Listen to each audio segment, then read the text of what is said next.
Three most common punches you're gonna see in a street fight are your lead hand straight punch, your rear hand straight punch, and the lead hand hook. Sometimes you'll see that rear hand hook, AKA haymaker, but it's usually a guy getting messed up because they threw a haymaker. Keep everything nice and tight, keep it clean. When I fire my jab out there, okay, my lead hand straight punch, I don't roll over like I used to in boxing because I'm just trying to get it from point A to point B as fast as I can, negating a lot of the fine motor skills. So I just want to be putting it out there and putting it on target as quick as I can.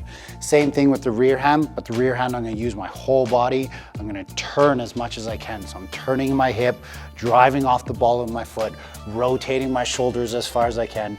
Anytime I'm punching, my chin is ducked in except for when I'm teaching you guys online, okay? And keeping everything nice and tight. When I'm throwing my hook punch, there's so many different ways to throw a hook punch. Whenever I'm thinking about it, I'm throwing a hook punch through their spine.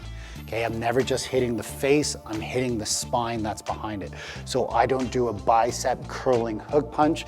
I'm more worried about extending it out, making my hook punch long. Now, if I'm in the ring or if I'm in the dojo playing around, I'm gonna throw those tight hook punches all day with some really nice footwork, but that's not easy. So when I'm thinking of my targeting, I'm just smashing the nose as much as I can. Stay away from the forehead. You're gonna break your hand on their forehead for sure, okay? It's very, very strong. So I'm aiming for that nose, aiming for that nose. When I'm firing that hook, notice how my angle here is punching into his spine as much as I can. I don't wanna just nick it. I wanna be crushing into it so he has movement. Movement creates space. Space is gonna help me create some safety. Now let's say that you don't punch shit for a living like myself, okay? V of your palm, okay? Or sorry, L of the palm, V depending on the angle, okay? Again, hitting the nose, hitting the nose.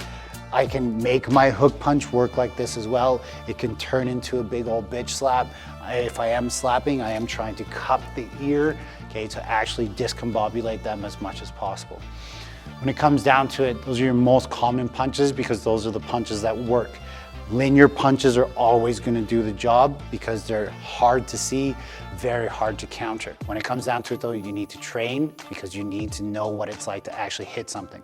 The most common wrist breaks, or sorry, hand breaks are going to be on that pinky edge. Try and align that ulna bone up as much as you can. If you go into a push-up position, when you're on your knuckles, your wrist is usually flat and straight. It takes years of training for you to be able to punch with those front two knuckles. So unless you train a whole bunch, think about hitting with the whole fist itself, not just those top two knuckles. Squeeze it nice and hard, make sure it's strong, make sure your wrist is strong. A good rule of thumb is making sure that your elbow, your wrist, and your knuckles are always in a straight line.